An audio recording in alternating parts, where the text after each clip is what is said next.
টাকা থাকলেই কি যাচ্ছে তাই খরচ করবে কিনা, এখানে ইসলামের নীতিমালা কি? আসলে আমরা আমাদের সম্পদগুলোকে কিভাবে ব্যয় করব, কার মাধ্যমে ব্যয় করব, কতটুকু ব্যয় করব, এই ব্যাপারে ইসলামের সুস্পষ্ট দিক নির্দেশনা আছে।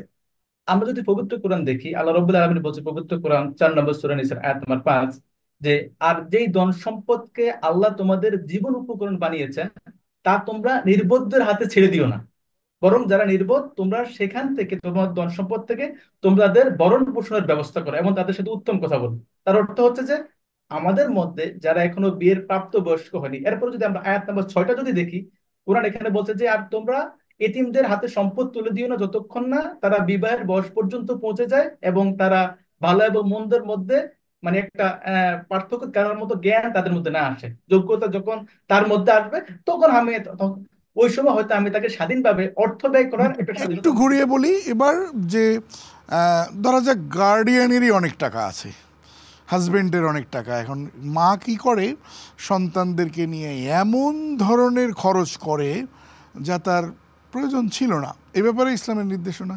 জি জি, এই ব্যাপারে যদি ইসলামের নির্দেশনা বলে আমি একটা আয়াত শুধুমাত্র এমন ব্যক্তিদের ব্যাপারে আমি শুধুমাত্র একটা আয়াতের উদ্ধৃতি দিতে চাই। আল্লাহ রাব্বুল আলামিন বলছেন পবিত্র কোরআন 17 নম্বর সূরা বনী ইসরাঈল আয়াত নাম্বার 27, আল্লাহ রাব্বুল আলামিন বলছেন ইন্নাল মুবাযযিরিনা কানু ইখওয়ানাশ শায়াতিন, যে যারা এইভাবে সম্পদের অপব্যয় করে এরা হচ্ছে মূলত শয়তানের সঙ্গী, তারা হচ্ছে মূলত শয়তানের ভাই।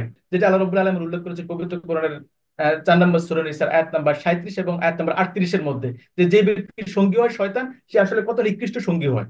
এই জন্য আসলে এইভাবে আমার অনেক সম্পদ আছে, আমার সম্পদ কোথায় ব্যয় করতে হবে সেই ব্যাপারেও দিক নির্দেশনা আছে, আমাদের সেখানে ব্যয় করা উচিত।